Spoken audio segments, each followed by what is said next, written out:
ओम ह्रीं भुवनेश्वरियै नमः। सत्य ज्ञान ब्रह्म विद्या में आप सभी का स्वागत है। जय माता जी। वास्तु भगवान की पूजा क्यों करनी चाहिए? बहुत सारे हिंदुओं के मन के अंदर ये प्रश्न होंगे। कई लोग तो ऐसा भी मानते हैं वास्तु पूजन नहीं करना चाहिए। तो आज मैं उन सभी प्रश्नों का उत्तर देने का प्रयास कर रहा हूँ शास्त्रों के साथ। तो वास्तु पूजन करना चाहिए या नहीं करना चाहिए? तो वास्तु पूजन तो अवश्य ही करना चाहिए, चाहे कुछ भी हो जाए, लेकिन वास्तु पूजन तो आपको करना ही है। अब कौन सी जगह पे वास्तु पूजन करना चाहिए? आपने अगर कोई भी जगह हो, चाहे पुरानी हो चाहे नहीं हो, आपने खरीदी है, आपके नाम पर है, तो उस जगह के ऊपर वास्तु पूजन अवश्य ही होना चाहिए। फिर अगर आपने खेत लिया है, आपने कोई बड़ी जगह ली है, फैक्ट्री है, कोई ऑफिस है, तो वहां पे भी वास्तु पूजन अवश्य ही करना चाहिए। वास्तु पूजन करने से क्या होता है? क्यों वास्तु पूजा करनी चाहिए? भगवान ब्रह्मा जी ने वास्तु पुरुष को आदेश दिया है, आशीर्वाद दिया है, और शिव जी ने भी उनको स्थान दिया है भूमि के अंदर, पृथ्वी में, क्षेत्र में। यानी कि जो भी पृथ्वी लोक के ऊपर आप जो भी क्षेत्र देख रहे हैं, अगर वहाँ पे आपने किसी भी प्रकार का काम किया, बॉर्डर अगर आपने दी, तो वहाँ पे वास्तु दोष लगेगा। और उसी वास्तु दोष को दूर करने के लिए वास्तु भगवान की पूजा होती है। अब ये वास्तु जो है वो सिर्फ घर में ही सीमित नहीं है। मतलब आपने अगर घर लिया, कोई जगह ली, कोई प्लॉट लिया, तो वहाँ पे वास्तु दोष लगेगा, तो वहाँ पे वास्तु पूजन होता है। सिर्फ वहीं तक सीमित नहीं है। ये वास्तु पुरुष जो है, वास्तु जो दोष है उनका निवारण पूरे ग्राम के ऊपर भी उनका प्रभुत्व है, पूरे गांव के ऊपर, शहर में भी उनका प्रभुत्व है, और पूरे देश का भी वास्तु देखा जाता है। अगर उस हिसाब से देश की रचना होगी, उस वास्तु के हिसाब से अगर ग्राम की रचना होगी, वास्तु के हिसाब से अगर शहर की रचना होगी, तो उसमें बहुत सारी जो बड़ी बड़ी प्रॉब्लम आती है वो बिल्कुल नहीं आएगी, और देश में सभी लोग उन्नति प्राप्त करेंगे, आरोग्यवान रहेंगे, और सभी की इच्छाएं भी पूर्ण होगी। वास्तु का बहुत महत्व है, बहुत। वास्तु के इतने पुस्तक है जो मैं आपको नहीं बता सकता। बहुत सारे पुस्तक है, लेकिन उसमें जो मेन पुस्तक है वो विश्वकर्मा प्रकाश, और दूसरा पुस्तक है मयमतम। मई दानव करके थे, उनको भी वास्तु का पूरा नॉलेज था। वशिष्ठ जी को भी पूरा वास्तु का नॉलेज था। भगवान श्री कृष्ण को भी वास्तु का पूरा नॉलेज था, पूरा ज्ञान था। तो ये वास्तु है, ये कोई किताब नहीं है, ये हमारा भारत देश का सनातन का एक इतिहास है जो सत्य है। तो वास्तु पूजन इसीलिए हमें करना चाहिए इन सभी जगहों। अगर आपके पास है, अगर आपके पास गांव है, कोई गांव है, अगर उनकी कोई रचना, नए गांव की रचना जब होती है, तो उसमें भी देखा जाता है कि कौन सी दिशा में आप सभी गांव के वासियों के लिए रहने के लिए मकान बनाएंगे, घर बनाएंगे, और कौन सी दिशा में आप तालाब बनाएंगे, कौन सी दिशा पे कुआं होना चाहिए, गड्ढा बड़ा सा, और कौन सी दिशा में आप शौचालय की व्यवस्था करेंगे, कौन सी दिशा के ऊपर आप बैठने के लिए स्थान बनाएंगे। ये सभी चीज़ बहुत डिटेल में भी होता है, लेकिन ये वीडियो है ना, फिर बहुत लंबा हो जाएगा। तो कहने का जो मुझे जिस पर्पज़ से मैंने ये वीडियो बनाया है वो फिर आगे पीछे हो जाएगा, इसीलिए हम मूल स्थान पे आते हैं। वास्तु पूजन करने से क्या होता है? वास्तु पूजन करने से 8 प्रकार के दोष लगते हैं।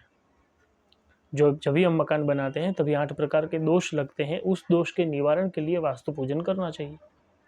दूसरी बात, अगर हमारे घर में देखो वेद होते हैं, वास्तु के अंदर अगर दिशा के हिसाब से बराबर मकान नहीं बना है, त्रिकोण में बना हुआ है, कोई लंबा मकान है, प्लॉट लंबा है, वहाँ पे काम हुआ है मकान का, कोई फैक्ट्री ऐसी मतलब चौड़ाई में ज़्यादा है, लेकिन लंबाई में बहुत कम है, तो ऐसी जगह पे वास्तु दोष लगता है। और कहीं नदी, अगर पश्चिम दिशा में कोई नदी है, समुद्र है, तो भी दोष लगता है। सभी प्रकार के दोष। हमारे गेट के सामने किसी और का गेट आ गया, फिर अगर हमारा टी पॉइंट पे अगर हमारा घर है, मकान है, फैक्ट्री है, कुछ भी है, तो वास्तु दोष लगता है। उसके निवारण के लिए हम वास्तु भगवान की पूजा करते हैं। वास्तु भगवान की पूजा करने से जो भी आपने मकान बनाया है, फैक्ट्री बनाई है, जो भी आपने ऑफिस बनाई है, उसमें जिस भी धातुओं का उपयोग होता है, लकड़ी का उपयोग, लोखंड का उपयोग होता है, ताम्र का उपयोग होता है, शीशम का उपयोग होता है। पहले सोने चांदी भी यूज़ करते थे, अभी के समय में वो नहीं हो सकता। लेकिन जो भी धातुओं का ईंट, सीमेंट, ये सभी में सभी प्रकार के जीव जंतुओं का नाश हो जाता है। तो वो नाश होता है तो दोष किसको लगता है? तो जो मालिक हो उनको लगता है। इसीलिए ये सभी दोष के निवारण के लिए वास्तु भगवान की पूजा करते हैं, वास्तु को प्रार्थना करते हैं, हे वास्तु भगवान आपकी हम पूजा कर रहे हैं, आप संतुष्ट होवे। और जो भी जगह पे हम रहते हैं, फैक्ट्री है, अगर घर है तो शांति से रहें चिरकाल तक। अगर फैक्ट्री है तो उसमें आपका काम काज बहुत अच्छे से चले और सभी का आरोग्य भी अच्छा रहे, कोई ऐसी अनघटित घटना न घट जाए। सभी का स्वास्थ्य अच्छा रहे, सभी जो मशीनें हैं वो भी एकदम अच्छी तरह से वर्किंग करे।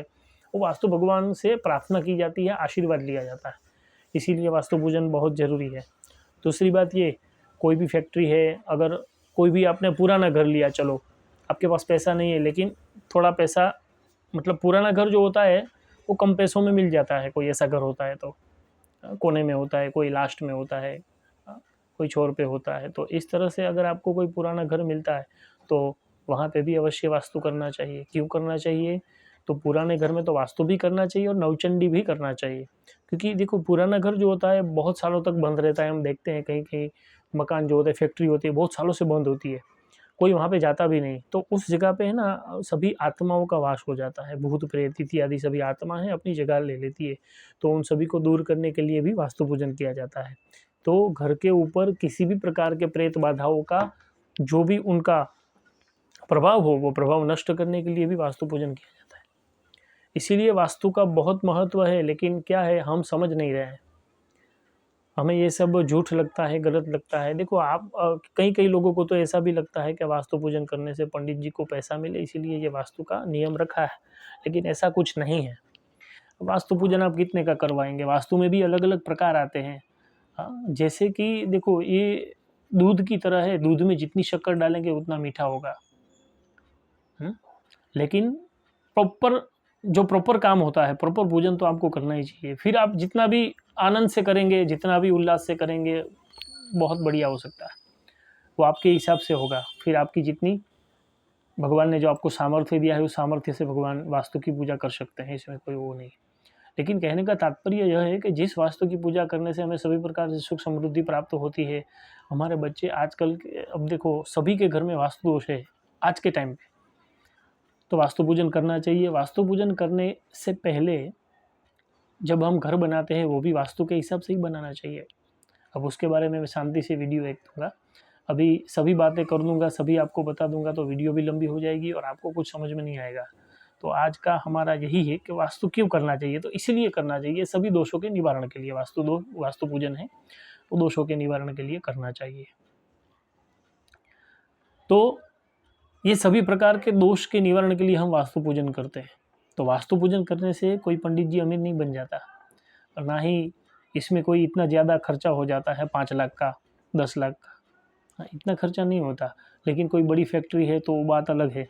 कितने जन को बुलाते हैं, अगर उसमें दोष बहुत बड़े बड़े हैं तो उनके निवारण के लिए अलग प्रयोग किया जाता है, तो उनका अलग खर्चा होता है, वो अलग बात है। लेकिन ये वास्तु पूजन की जब हम बात कर रहे हैं तो उसमें कोई पंडित जी का मतलब महल नहीं बन जाएगा अगर एक वास्तु पूजन आप करवाएंगे तो। लेकिन कहने का तात्पर्य यह है कि यह वास्तु पूजन बहुत ज़रूरी करना चाहिए, अवश्य करना चाहिए। और वास्तु पूजन अगर आपके पास व्यवस्था नहीं है, अगर आपका छोटा भी घर है अगर आपके पास, तो वास्तु भगवान की पूजा करवाए और वास्तु भगवान को प्रार्थना करें कि हे भगवान वास्तु देवता, आपकी कृपा से हमें बड़ा घर मिल जाए। तो वास्तु भगवान की जो एनर्जी है, 10 ही दिशाओं में से एनर्जी आपको प्राप्त होगी, आपका काम भी अच्छा चलेगा और वास्तु भगवान की कृपा से ऐसे योग प्राप्त होंगे, योग बनेंगे कि आप अच्छा मकान ले सकें। और फिर बड़े मकान में भी आप वास्तु भगवान की पूजा कर सकते हैं और अवश्य ही करनी चाहिए। तो ये वास्तु के बारे में जो भी मैंने आपको बताया है, अगर आपको इसमें किसी भी प्रकार का संशय हुआ हो तो आप हमें कमेंट कर सकते हैं। अगर यह वीडियो आपको अच्छा लगे तो लाइक कर सकते हैं और बेल आइकन को भी आप दबा दीजिए ताकि हमारी नए वीडियो ऐसे ही ज्ञानपूर्ण वीडियो आपको प्राप्त होते रहें। तो यही आपको मुझे बताना था वास्तु के बारे में। और भी बहुत जानकारी है, शांति से मैं आपको बताऊंगा। आप हमारे साथ, उनके लिए आपको हमारे साथ बने रहना। तो ऐसे ही सत्य ज्ञान ब्रह्म विद्या में आपको सभी प्रकार का सत्य, सभी प्रकार की विद्याओं के बारे में, सभी प्रकार का नॉलेज और सभी प्रकार की तंत्र शास्त्र में भी हम उनके भी बारे में हम बात करेंगे और जो सत्य है वो आपको बताने का पूरा प्रयत्न करेंगे। लेकिन उसके लिए आपको क्या करना पड़ेगा, हमारे साथ बने रहना पड़ेगा और ऐसे ही आप सब्सक्राइब कीजिए ताकि हमें भी अच्छा मनोबल प्राप्त हो और हम अपने देश के अंदर अच्छा ज्ञान सभी को बांट सके, जो अज्ञान है वो दूर हो जाए। कहने का तात्पर्य यह है कि अज्ञानता को दूर करना है, सच्ची राह पे चलना है और अच्छी तरह से काम करना है अपने जीवन में, ताकि हमारे सबका कल्याण हो। जय श्री कृष्ण, जय माँ भुवनेश्वरी, जय माता जी।